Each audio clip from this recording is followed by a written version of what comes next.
ঢাকার সচিবালয়ের সামনে রোববার সকাল থেকে অবস্থান নিয়েছেন অব্যাহতি পাওয়া ২ শতাধিক সাব ইন্সপেক্টর। চাকরিতে পুনর্বহালের দাবিতে সরকারের দৃষ্টি আকর্ষণ করতে জিরো পয়েন্টে শুরু হয়েছে তাদের অবস্থান কর্মসূচি।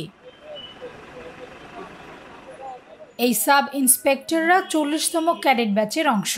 প্রশিক্ষণের জন্য নিয়োগ পাওয়া মোট ৮২৩ জনের মধ্যে তাদের ৩২১ জনকে বিভিন্ন অভিযোগে প্রশিক্ষণ থেকে অব্যাহতি দেওয়া হয়েছে। অভিযোগ শৃঙ্খলা ভঙ্গ। ২১ অক্টোবর আমরা ছুটিতে ছিলাম, তখন আমরা ১৮ তারিখ এসপিদের পাসিং আউটের জন্য আমাদের ছুটি দিয়েছিল কয়েকজন কিছু ক্যাডেটের কিছু অংশকে। তো ২৫২ জনকে এখান থেকে ছুটি থেকে আবার ওখানে না যাওয়ার জন্য বলা হয়। আমাদেরকে অব্যাহতিপত্র প্রেরণ করা হয়। ওই ছুটি পাওয়া কিছু অংশের মধ্যে আবার একাডেমিতে ফিরে যায়। এই ২৫২ জনকে আর নিয়ে যাওয়া হয় নাই। এর পরবর্তীতে আবার ৪ই নভেম্বর আরও ৫৮ জনকে আমাদের মতোই শৃঙ্খলা ভঙ্গের অজুহাতে একাডেমি থেকে ওরা ছুটিতে ছিল না, ক্লাসে বিশৃঙ্খলার অভিযোগে অব্যাহতি দেওয়া হয়। আমাদের ২৫২ জনের বেলায় যে অভিযোগটা দেওয়া হয়েছিল যে নাস্তা না খেয়ে হইচই করা, এরকম কোনো ঘটনা আসলে একাডেমিতে ঘটে নাই। আর ওইখানে আরেকটা পক্ষ ছিল যাদেরকে বলা হয়েছিল মাঠে বিশৃঙ্খলা করছে, দাঁড়ায় থাকছে, মাঠ থেকে চলে আসে নাই। ওইরকম কিছু মাঠে ওইখানে একাডেমিতে ঘটে নাই। সিসি ক্যামেরা ছিল, ওই দিনের সিসি ক্যামেরা চেক করলে সবকিছু জানা যাবে, কিন্তু আমাদেরকে এগুলো কোনো কিছু সুযোগ দেওয়া হয় না। অবস্থান কর্মসূচিতে অংশ নেওয়া সাগর কুমার দেবনাথ বলছেন, ১ বছর ট্রেনিং নেওয়ার পর এই ধরনের একটা সামান্য ব্যাপার নিয়ে আমাদের অব্যাহতি দেওয়া হয়েছে। আমরা সবাই নিম্ন মধ্যবিত্ত পরিবারের সন্তান। চাকরি পুনর্বহাল না হলে আমরা বড় বিপদে পড়ব। এসআইদের দাবি, তারা এর আগে স্বরাষ্ট্র মন্ত্রণালয় সহ বিভিন্ন দপ্তরের স্মারকলিপি দিয়েও কোনো প্রতিকার পাননি। বাধ্য হয়েই তারা সচিবালয়ের সামনে অবস্থান কর্মসূচি চালাচ্ছেন।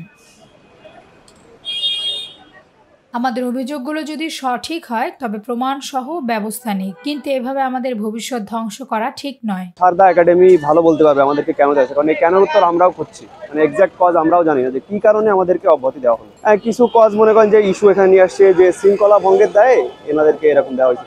এখন ওইখানে তো সিসিটিভি আছে, এখন প্রশাসন যদি এটা সুন্দর করে দেখে তদন্ত করে তাহলে আমি নিশ্চিত যে এরকম কোনো ঘটনা ওখানে ঘটে নাই। কিন্তু আসলে ব্যাপারটা পুরোই ভিত্তিহীন। আর একাডেমি এমন একটা জায়গা, ওইখানে আসলে সিসি ক্যামেরা আছে সবখানে।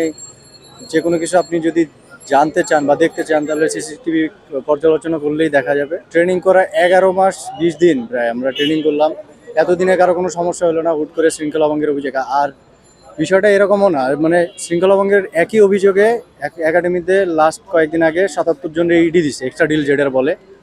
তো ওইটা ওদের জন্য যদি ইডি হয় তাহলে আমরা কেন আসলে এই চাকরি থেকে মানে অব্যাহতি পেলাম বা ট্রেনিং থেকে অব্যাহতি পেলাম। উল্লেখ্য, গত ৩ মাসের ৪ দফায় এসব সাব ইন্সপেক্টরদের অব্যাহতি দেওয়া হয়েছে। সর্বশেষ ১ জানুয়ারি প্রশিক্ষণ মাঠে উচ্চস্বরে কথা বলার অভিযোগে আরও ৮ জনকে অব্যাহতি দেওয়া হয়। চাকরি পুনর্বহালের দাবি নিয়ে সচিবালয়ের সামনে অবস্থান কর্মসূচি চালানো সাব ইন্সপেক্টররা আশা করছেন সরকার তাদের ন্যায্য দাবিগুলো মেনে দ্রুত ব্যবস্থা নেবে। ডেস্ক রিপোর্ট, ভোরের পাতা।